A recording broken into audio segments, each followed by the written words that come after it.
दोस्तों, क्या आप ओशो के बारे में जानते हैं? कोई उन्हें भगवान मानता तो कोई उन्हें सेक्स गुरु कहता। एक ऐसे गुरु जो सेक्स के बारे में खुलकर अपने विचारों को लोगों के सामने रखते थे। एक ऐसे गुरु जो पैदा होने के बाद 3 दिन तक ना तो हंसे थे और ना ही रोए थे। उन्होंने अपने जीवन काल में 1 लाख से भी ज्यादा किताबें पढ़ ली थी। ओशो हमारे देश के एक प्रसिद्ध फिलोसोफर और आध्यात्मिक गुरु थे। वे जितने ज्यादा मशहूर थे उतने ही ज्यादा कंट्रोवर्शियल भी थे। इस वीडियो में हम आपको ओशो के जीवन के कुछ खास पहलुओं के बारे में बताएंगे और साथ ही ये भी बताने की कोशिश करेंगे कि आखिर उन्हें इतना विवादित गुरु क्यों माना जाता था। तो बिना किसी देरी के वीडियो को स्टार्ट करते हैं। ओशो का जन्म 11 दिसंबर सन 1931 को मध्य प्रदेश के एक छोटे से गांव कुचवाड़ा में हुआ था। उनके माता पिता बाबूलाल और सरस्वती जैन ने जन्म के समय उनका नाम चंद्रमोहन जैन रखा था। ओशो ने अपने जन्म से ही ये संदेश दे दिया था कि वे कोई साधारण इंसान नहीं है। दरअसल पैदा होने के बाद 3 दिन तक वे ना तो हंसे थे और ना ही रोए थे, जिससे उनके माता पिता बहुत ज्यादा परेशान हो गए। यहाँ तक कि डॉक्टर्स भी ओशो के इस बर्ताव को देखकर काफी हैरान थे, क्योंकि उन्होंने इससे पहले किसी भी बच्चे को ऐसा करते नहीं देखा था। ओशो ने अपना शुरुआती बचपन नाना नानी के पास रहकर बिताया था, लेकिन नाना का देहांत होने के बाद ओशो को अपने माता पिता के पास लौटना पड़ा। उस समय वो 7 साल के थे। बचपन से ही उनका दिमाग बहुत तेज था। वे बहुत जिज्ञासु किस्म के इंसान थे। वे जिस भी चीज को जानने की इच्छा रखते थे उसे हर हाल में जानकर ही रहते थे। उनकी इस आदत से उनके स्कूल टीचर्स भी काफी परेशान थे, क्योंकि वे बहुत ज्यादा सवाल पूछते थे और केवल 12 साल की उम्र में ही वे रात में शमशान घाट जाया करते थे, सिर्फ ये जानने के लिए कि आखिर मरने के बाद इंसान जाता कहाँ है। बचपन में ओशो की जन्म पत्री देखकर बनारस के कुछ विद्वान जोशियों ने कहा था कि इसकी उम्र 21 साल होने तक हर 7 साल में मरने का योग है। उन जोशियों का मानना था कि ओशो के 21 साल से ज्यादा जीवित रहने के चांसेस लगभग ना के बराबर हैं। साथ ही उन्होंने कहा कि अगर ये बच्चा 21 साल से ज्यादा जी गया तो उसे ज्ञान की प्राप्ति हो सकती है, और ओशो इस अजीब भविष्यवाणी को जानते थे। इसीलिए जब उनकी उम्र 14 साल की हुई तो वो 7 दिन तक एक मंदिर में बैठकर अपनी मौत का इंतजार करते रहे, लेकिन मौत ने उन्हें छुआ तक नहीं। ओशो को किताबों से बहुत ज्यादा प्यार था।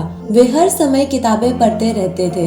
इसी के चलते उन्होंने अपने जीवन काल में 1 लाख से भी ज्यादा किताबें पढ़ ली थी। उन्होंने अपने घर में एक खुद की लाइब्रेरी बना रखी थी, जिसमें वे हर रोज 3 से 4 किताबें पढ़ा करते थे। उनके पिता का कहना था कि एक समय में हमारे घर में लाइब्रेरी हुआ करती थी और आज लाइब्रेरी में हमारा घर है, क्योंकि ओशो ने धीरे धीरे करके लाइब्रेरी का आकार बहुत ज्यादा बड़ा कर दिया था। वैसे ओशो को किताबें पढ़ने का तो बहुत शौक था, लेकिन उन्होंने खुद कभी कोई किताब नहीं लिखी। आपको बाजार में ओशो के नाम से हजारों किताबें मिल जाएंगी, लेकिन असल में वे किताबें ओशो के द्वारा नहीं बल्कि उनके भक्तों के द्वारा लिखी गई है। ओशो के फॉलोअर्स ओशो के प्रवचनों के दौरान उनकी एक एक बात को रिकॉर्ड करके रखते थे, और ओशो के नाम से बिकने वाली किताबें उनके प्रवचनों को कॉपी करके लिखी गई है। इन किताबों में लिखा एक एक शब्द ओशो के द्वारा ही बोला गया है। बताया जाता है कि ओशो को बचपन से ही लग्जरियस लाइफ जीने का शौक था और उनके माता पिता उनके इस शौक को पूरा भी करते थे। ओशो ने अपनी पढ़ाई जबलपुर में पूरी की और पढ़ाई पूरी करके जबलपुर यूनिवर्सिटी में ही एक लेक्चरर के तौर पर काम करने लगे। ओशो शुरुआत से ही वाद विवाद में काफी कुशल थे। ऐसा कोई इंसान नहीं था जो उन्हें वाद विवाद में हरा सकता था। ये एक अजीब बात है कि उन्हें स्कूल टाइम में एक पीपल के पेड़ से काफी लगाव हो गया था। वे हर रोज काफी समय उस पेड़ के पास ही बिताते थे। ओशो कहते हैं कि जो लगाव उन्हें उस पीपल के पेड़ के साथ हुआ, वैसा किसी इंसान के साथ कभी नहीं हुआ। और जैसे जैसे समय बीतता गया, पेड़ के साथ लगाव भी उतना ही गहरा होता गया। 21 मार्च 1953 का ये वो दिन था जब उन्हें इस पेड़ के नीचे बैठे ज्ञान की प्राप्ति हुई थी। तब उनकी उम्र केवल 21 साल की थी। उस समय वह कॉलेज में फिलॉसफी की पढ़ाई पूरी कर रहे थे। इतनी कम उम्र में ही परम ज्ञान की प्राप्ति हो जाना वाकई एक आश्चर्य की बात है। संबोधि के बारे में ओशो कहते हैं कि अब मैं दुनिया में किसी भी चीज की खोज में नहीं हूँ। अस्तित्व ने मेरे लिए सारे द्वार खोल दिए हैं। संबोधि प्राप्त हो जाने के बाद भी ओशो ने अपनी पढ़ाई बंद नहीं करी और सागर यूनिवर्सिटी से फिलॉसफी में एमए की डिग्री हासिल की। इसके बाद उन्होंने दुनिया के अलग अलग धर्मों और विचारधाराओं के बारे में प्रवचन देना शुरू किया। वे प्रवचनों के साथ मेडिटेशन कैंप भी आयोजित करने लगे। उस समय ओशो को आचार्य रजनीश के नाम से जाना जाता था। असल में रजनीश उनका निकनेम था जो उन्हें उनके परिवार से मिला था। वे अपने प्रवचनों में दुनिया के सभी धर्मों की खुलकर आलोचना करते थे। दरअसल उन्होंने सभी धर्मों का गहराई से अध्ययन किया था और तभी सभी धर्मों की खामियों को खुलकर लोगों के सामने रखते थे। यही वजह थी कि दुनिया के लगभग सभी धर्मों के गुरु ओशो के खिलाफ हो गए थे। ओशो संभोग पर भी खुलकर अपने विचार रखते थे, यहाँ तक कि वे शादी करने के भी खिलाफ थे और इन्हीं सब बातों की वजह से उन्हें बदनाम करने वाले लोगों ने उन्हें सेक्स गुरु कहना भी शुरू कर दिया था। आपको ये जानकर भी काफी हैरानी होगी कि ओशो हमारे देश के राष्ट्रपति महात्मा गांधी की भी काफी आलोचना करते थे। वे गांधी जी को अहिंसावाद की जगह हिंसावादी कहते थे और उनकी इन्हीं सब बातों ने उन्हें एक विवादित गुरु बना दिया था। असल में ओशो एक अलग तरह के सन्यासी बनने में विश्वास रखते थे। आमतौर पर देखा जाता है कि जब कोई सन्यासी बनता है तो वह घर बार, अपना परिवार, रिश्ते नाते और धन दौलत सब छोड़ देता है, लेकिन ओशो इसके सख्त खिलाफ थे। उनका मानना था कि इंसान परिवार के साथ रहकर भी सन्यासी बन सकता है।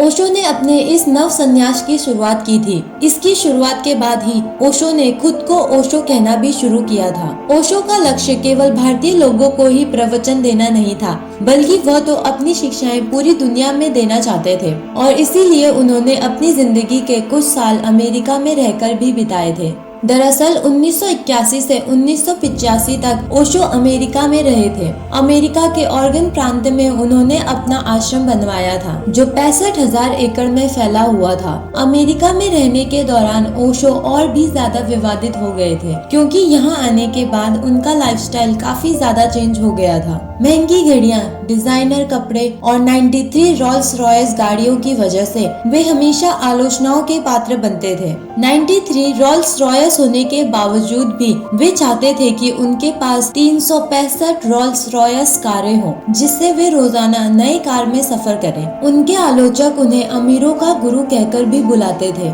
इस पर ओशो का कहना था कि दुनिया में गरीबों के गुरु तो बहुत हैं और अगर मैं अमीरों का गुरु हूँ तो इसमें कोई बुराई नहीं है। अमेरिका में जब ओशो ने अपने प्रवचन और शिक्षाएं देना शुरू किया तो वहाँ भी लोग उनके भक्त बन गए। उस समय वे अमेरिका में इतने ज्यादा प्रसिद्ध हो गए थे कि अमेरिकी सरकार भी उनसे घबराने लगी, जिससे वहाँ की सरकार ने उनके लिए मुसीबतें खड़ी कर दी और 17 दिन के लिए ओशो अमेरिकी जेल में भी रहे थे। जिसके बाद सन 1985 में ओशो भारत वापस लौट आए। वापस आने के 5 साल बाद 19 जनवरी 1990 को ओशो का देहांत हो गया। दोस्तों, ओशो की मौत पर भी काफी ज्यादा विवाद हुआ, जिसमें बहुत से लोगों का कहना था कि उनकी हत्या की गई है, लेकिन यह आज तक साबित नहीं हो पाया कि आखिरकार उनकी मृत्यु हुई कैसे थी। उनकी मृत्यु आज तक एक रहस्य बनी हुई है।